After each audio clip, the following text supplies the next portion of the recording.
রাশিয়ার ওপর এই সময় আমেরিকা দ্বারা অনেক স্যাংশন লাগিয়ে দেওয়া হয়েছে। রিসেন্টলি যে খবর বেরিয়ে আসে তা আমেরিকাকেও ভাবতে বাধ্য করে দেয়। রাশিয়ার এতদিনের সবচেয়ে বড় বিজনেস চেম্বার ভারতের মুম্বাই শহরে ওপেন করে ফেলা হয়েছে। কিন্তু আপনারা ভাবছেন এর ফলে ভারতের কি ফায়দা হলো আর এর ফলে রাশিয়ারই বা উপকার কিভাবে হলো। ভারত রাশিয়ার সঙ্গে মিলে যে কীর্তিকলাপ করেছে, রাশিয়া সেই উপকার কখনো ভুলবে না। আর মোটামুটি এক মাস আগে রাশিয়া যে খবর থেকে গায়েব হয়ে থাকতো, ওই রাশিয়াই পুনরায় আলোচনায় চলে এসছে। রিসেন্টলি যে খবর বেরিয়ে আসে তা আমেরিকাকেও ভাবতে বাধ্য করে দেয়। আসলে সদ্যই জারি করা এই রিপোর্ট যদি দেখেন তো গত মাসে এপ্রিল 2024-এ ভারত এত বেশি ক্রুড অয়েল রাশিয়ার থেকে ইম্পোর্ট করেছে যে ভারত ইতিহাসের সমস্ত রেকর্ডকে ভেঙে নতুন উচ্চতা অর্জন করেছে। কারণ ভারত নিজের প্রয়োজনের 40% ক্রুড অয়েল শুধুমাত্র রাশিয়ার থেকেই কিনে নিয়েছে, যার জন্য ভারত না শুধু সস্তা দামে কাঁচা তেল পাচ্ছে, বরং এর ফলে রাশিয়ারও অনেক উপকার হয়েছে। যেখানে ভারত দ্বারা রাশিয়ার থেকে 40% ক্রুড অয়েল কেনা আলোচনা এর জন্য রয়েছে, কারণ ভারত যখন ইউক্রেন রাশিয়ার যুদ্ধের শুরুতে বিপুল পরিমাণে রাশিয়ার থেকে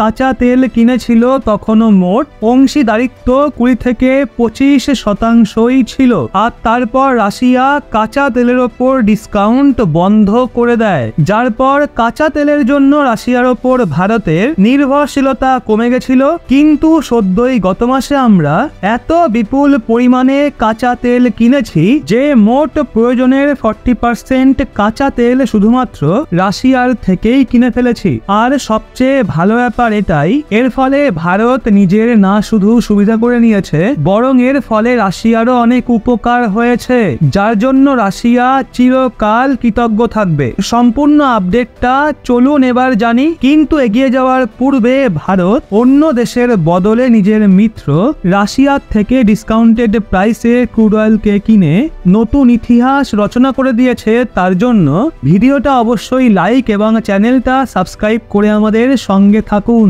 দেখুন, এগুলো আপনাদের কাছে সামান্য ব্যাপার হলেও আমাদের কাছে অত্যন্ত মূল্যবান। আপনারা তো এই কথাটা হয়তো নিশ্চয়ই জানেন, ভারত রাশিয়ার সবচেয়ে ভালো মিত্র দেশ। আর এখন ভারত ও রাশিয়ার সম্পর্ক দিনকে দিন আরো মজবুত হচ্ছে। দ্বিতীয় সবচেয়ে বড় কথা হলো, ভারত এবং রাশিয়ার না শুধু ডিপ্লোম্যাটিক রিলেশন মজবুত হচ্ছে, বরং ভারত ও রাশিয়ার বাণিজ্যিক সম্পর্ক বাড়ছে। আর সদ্যই একটা খবর আপনাদের বলেছিলাম, রাশিয়ার ওপর এই সময় আমেরিকা দ্বারা অনেক স্যাংশন লাগিয়ে দেওয়া হয়েছে, যার জন্য ভারত এবং রাশিয়ার ট্রেড সমস্যায় পড়ছে। এর সমাধান স্বরূপ ভারত এবং রাশিয়া মিলে INSTC অর্থাৎ ইন্টারন্যাশনাল নর্থ সাউথ ট্রান্সপোর্টেশন করিডোরকে চালু করার প্রজেক্টেও কাজ করছে। আর এই করিডোরের কথা বললে তো এটা ভারতের মুম্বাই বন্দর এবং রাশিয়ার মস্কো শহরকে সরাসরি ইরান এবং আজারবাইজানের রাস্তায় জোড়ে, যাতে ভারত এবং রাশিয়ার মাঝে কম সময়ে বেশির থেকে বেশি পণ্য সামগ্রী ইম্পোর্ট ও এক্সপোর্ট করা যেতে পারে, আর ট্রান্সপোর্টেশন কস্টকেও বাঁচানো যেতে পারে। এমনকি এই ট্রান্সপোর্টেশন করিডোরকে চালু করার আগেই রাশিয়ার এতদিনের সবচেয়ে বড় বিজনেস চেম্বার ভারতের মুম্বাই শহরে ওপেন করে ফেলা হয়েছে। আপাতত রাশিয়া থেকে ভারতে ইম্পোর্ট করা কাঁচা তেলের কথা বললে তাজা পরিসংখ্যান বলে, এপ্রিল মাসে ভারতের মোট কাঁচা তেল আমদানিতে শুধুমাত্র রাশিয়ার অংশীদারিত্ব প্রায় 40% থেকেছে, যেখানে তার এক মাস আগে মার্চে রাশিয়া থেকে আসা কাঁচা তেলের মোট আমদানিতে অংশীদারিত্ব মাত্র 30%ই ছিল।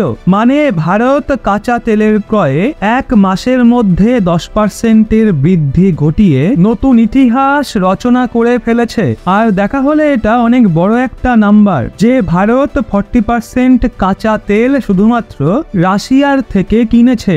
কারণ আজ থেকে এক বছর আগে যখন ভারত রাশিয়ার থেকে বাম্পার ক্রুড অয়েল আমদানি করেছিল, তখন ওই সময়ও ভারতে আসা কাঁচা তেলে 20 থেকে 23% অংশীদারিত্ব রাশিয়ার ছিল, আর এতেও ম্যাক্সিমাম 25% পর্যন্তই গেছিল। কিন্তু ভারত যখন পুনরায় রাশিয়ার তরফ থেকে ডিসকাউন্ট পায়, তো ভারত রাশিয়ার থেকে কাঁচা তেল কেনার মামলায় পুনরায় আলোড়ন ফেলে দিয়েছে। কিন্তু আপনারা ভাবছেন এর ফলে ভারতের কি ফায়দা হলো, আর এর ফলে রাশিয়ারই বা উপকার কিভাবে হলো? তো এর জন্য আপনাদের বলে দিই, ভারত এবং রাশিয়ার মাঝে বাণিজ্যিক সম্পর্ক মজবুত হওয়ার সাথে সাথে ভারত এই বাহানায় সস্তা দামে কাঁচা তেলও পেয়ে যায়।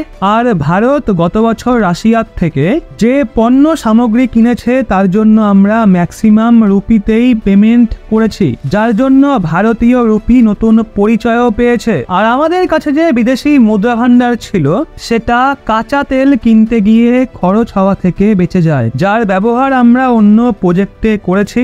আপনাদের বলে দিই, গত বছর 2023-এ আমরা রাশিয়ার থেকে $55 বিলিয়ন পণ্য সামগ্রীকে কিনেছি, যার মধ্যে শুধুমাত্র $3.5 বিলিয়ন কয়লা, $2 বিলিয়ন ফার্টিলাইজার ও প্রায় $1 বিলিয়ন ভেজিটেবল অয়েল পারচেস করেছি। যদি এগুলোকে ছেড়ে দেওয়া হয় তো বাকি আমরা মোটামুটি $49 বিলিয়ন শুধুমাত্র কাঁচা তেলই কিনেছি। সবচেয়ে বড় কথা হলো এই ক্রুড অয়েলকে পারচেস করার জন্য প্রায় 85% মূল্য আমরা রুপিতেই দিয়েছি। মাঝখানে তো রাশিয়াও ভারতীয় রুপি নিতে একটু দ্বিধাবোধ করছিল, আর রাশিয়া বলছিল ভারত কাঁচা তেলের পরিবর্তে চাইনিজ কারেন্সি বা আমেরিকান ডলার পেমেন্ট করুক। কিন্তু ভারত এটা জানতো যদি ভারত তাদের কাছে চাইনিজ কারেন্সি পাঠিয়ে দেয় তো সেটা ঘুরে ফিরে চীনের কাছেই যাবে, আর চীন সেটার ব্যবহার ভারতের বিরুদ্ধেও করতে পারে। এর জন্য ভারত রাশিয়াকে বলে আমরা কাঁচা তেল কেনার জন্য ভারতীয় রুপিতেই পেমেন্ট করব, যার জন্য রাশিয়াকে ভারতীয় রুপি অ্যাকসেপ্ট করতে হয়। মানে এই সময়ে রাশিয়ার কাছে বিপুল পরিমাণে ইন্ডিয়ান কারেন্সি পৌঁছে গেছে, কারণ আমরা রাশিয়ার থেকে তো মোটামুটি $55 বিলিয়ন ইম্পোর্ট করেছি। কিন্তু রাশিয়া ভারতের থেকে কেবল $3 বিলিয়ন সামগ্রীকেই কিনেছে, যার জন্য রাশিয়ার কাছে এই সময়ে 50 থেকে 52 বিলিয়ন আশেপাশে ইন্ডিয়ান কারেন্সি জমা রয়েছে। সেই জন্য রাশিয়া এখন সেটা ইনভেস্ট করার কথা চিন্তা ভাবনা করছে। আর সবচেয়ে ভালো ব্যাপার হলো রাশিয়ার কাছে ইন্ডিয়ান কারেন্সিকে ভারতে ইনভেস্ট করা ছাড়া দ্বিতীয় কোনো অপশন নেই। সেই জন্য ভারত বলে আপনারা এই পয়সাকে আমাদের এখানে শেয়ার মার্কেট বা ইনফ্রাস্ট্রাকচার ডেভেলপমেন্টে লাগান, তাহলে আপনারা চাইলে আমাদের এখান থেকে যে কোনো কিছু কিনতে পারবেন। আর কামাল করা বিষয় হলো রাশিয়া এই প্রক্রিয়াকে শুরুও করে দিয়েছে। যদি আপনি এই খবরটা দেখেন তো রাশিয়ার কাছে যে বিলিয়নস অফ ইন্ডিয়ান রুপি রয়েছে সেটা রাশিয়া ভারতে ইনফ্রাস্ট্রাকচার ডেভেলপমেন্ট এবং স্টক মার্কেটে ইনভেস্ট করা শুরু করে দিয়েছে। আর যদি ইনফ্রাস্ট্রাকচার ডেভেলপমেন্টের কথা বলা হয় তো এতে 30,000 কিলোমিটারের রেলওয়ে লাইন, 2000 রেল প্রজেক্ট, সেই সাথে 1500 ওভারব্রিজ রোড ও আন্ডারপাস সামিল রয়েছে, যেখানে রাশিয়া ভারতীয় রুপি ইনভেস্ট করে ভারতের ইনফ্রাস্ট্রাকচারকে বাড়ানোর প্রজেক্টে কাজ করছে। এর ফলে না কেবল রাশিয়া ভারতীয় রুপিকে সঠিক জায়গায় ব্যবহার করতে পারবে, বরং এর ফলে ভারতের ইকোনমিক গ্রোথও বাড়তে চলেছে। আপাতত ভারত দ্বারা ভারী মাত্রায় কাঁচা তেল কেনায় রাশিয়ার যে সহায়তা হয়েছে সেটা দেখে আপনারা হতবাকি হয়ে যাবেন, কারণ আপনাদের বলে দিই এটা কোনো চমৎকারের থেকে কম হয়নি। আপনাদের বলে দিই বিগত 1-2 বছরে রাশিয়ার ওপর আমেরিকান স্যাংশন লাগা সত্ত্বেও সমস্ত ইউরোপীয় দেশের মধ্যে রাশিয়ার ইকোনমিক গ্রোথ সবচেয়ে বেশি রয়েছে। এর জন্য রাশিয়া ভারতকে ধন্যবাদও জানিয়েছে। এখন এভাবে ভারতের দ্বারা মাথা খাটিয়ে সস্তায় কাঁচা তেল কেনা ও ভারতের ইকোনমিক গ্রোথ নিয়ে আপনারা কি বলবেন সেটা নিচে কমেন্টে অবশ্যই জানান। ভিডিওটা ভালো লাগলে অবশ্যই একটা লাইক এবং চ্যানেলটা সাবস্ক্রাইব করে আমাদের এই রহস্য বাংলা পরিবারের সদস্য হন।